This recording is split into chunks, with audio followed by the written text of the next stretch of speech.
Dear participants of the Copyright Symposium, ladies and gentlemen, it is a great pleasure and honor to be here today and open the 16th Nordic Copyright Symposium.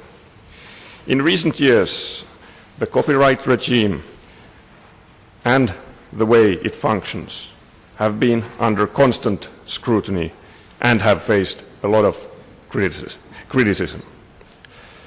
Some of the criticism might be unfounded, while some seems to be based on a few rather relevant observations.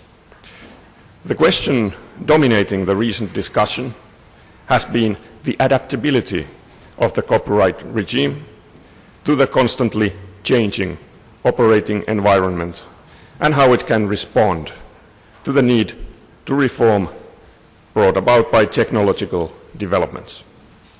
These kind of changes and needs are related to digitalization and information networks, as well as to the growth of the creative economy and new business opportunities. All these require the copyright regime to change and adapt. The question is whether the regime is capable of responding to this challenge. In modern society, the content of work, the various ways of working, and alongside these two, even the economic structures as a whole have been undergoing dramatic changes. Already for years, a new factor of production consists of intangible assets such as creativity, competence, and ideas. The challenge is that the product is more and more a service rather than an intangible product as such. The copyright system needs to allow for efficient licensing across borders and respond flexibly and actively to new business models. In the European Union, the economic value added generated by creative activities and its efficient use is perceived as one of the engines of economic growth. The generation of a functioning digital single market for the European Union is a major goal. For its part, the Commission's legislative package for modernizing the EU copyright rules is aimed at implementing this goal. At the moment, the Commission and the Member States still have many challenges ahead of them and can leave no stone unturned before all the work is done. We do hope, however, that the proposal eventually results in legislation that benefits the European digital single market. Ladies and gentlemen, the copyright regime and the legislation governing it are not the only issues calling for reform. If our aim is to develop a well-functioning digital market, or reinforce the creative economy, or to resolve the specific questions of the diverse group of actors in the creative industries, the spectrum of questions that need to be addressed is broad. Last winter and this past spring, a broad-based working group examined the problems concerning the creative economy and barriers to the growth in Finland. According to the working group, a service path or a service environment taking into consideration the specific needs of persons working in the creative industries, both companies and self-employed persons, should be established. The proposal to establish a service path is not completely new. However, the working group took the previous proposal and further refined it by suggesting structures and measures to support the service path. These suggestions made the proposal an ever more convincing option that could actually help in overcoming the existing problems.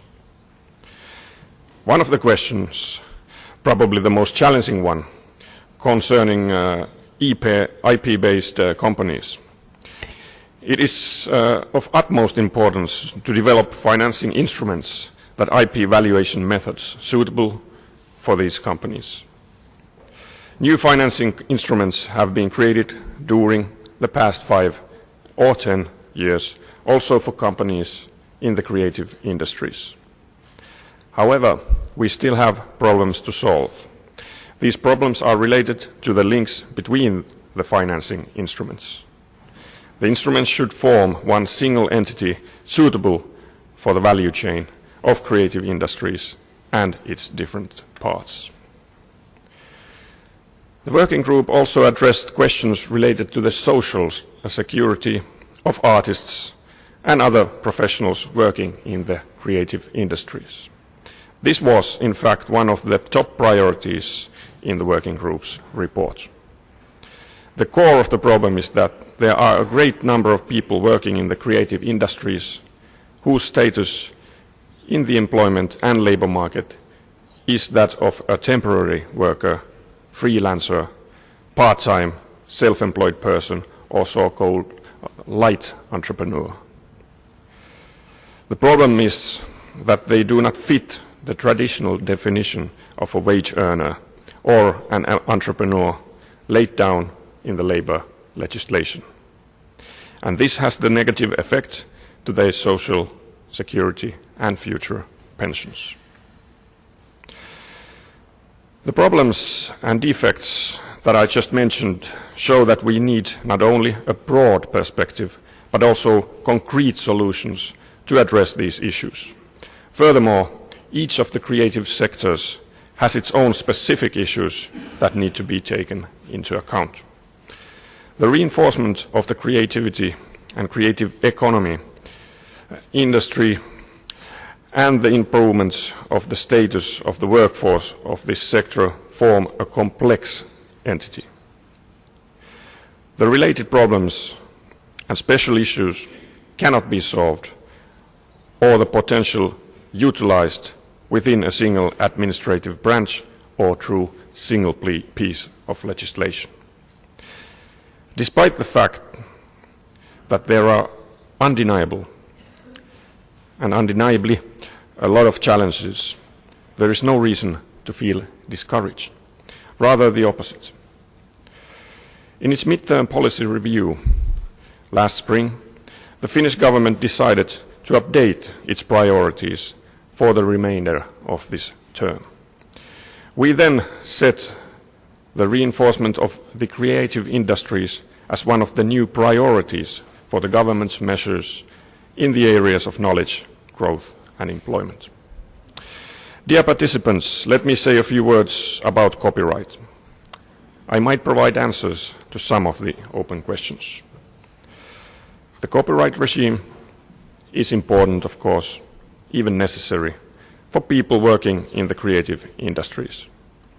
It is necessary because the subsistence of these people is not usually based on regular wages, but is dependent on the utilization of the output of their creative work and on the distribution of the income derived from this work. Economic copyright provides them with an opportunity to earn money from their work. The general trend of digitalization and the resulting changes in the operating environment and business activities affect both EU copyright policies and national copyright policies. In order for the creative industries and its workforce to be successful, the copyright regime and the legislation governing it must function well, also in the digital environment. When we are developing the copyright regime and related legislation, we need to place special emphasis on economic growth and measures that will help promoting the production, distribution and the use of cultural contents. What we do have to do when to take into considerations the needs of various groups linked to the creative industries, including the creative artists themselves, and find suitable solutions to all their needs. This sure is a tricky question. Yet all of us are here today and can speak to our shared experiences and how well our Nordic cooperation functions, and of all the excellent practices we have established through this cooperation. The Nordic countries have been using a system of extended collective licensing since the 80s. And this system has served us well in many different situations.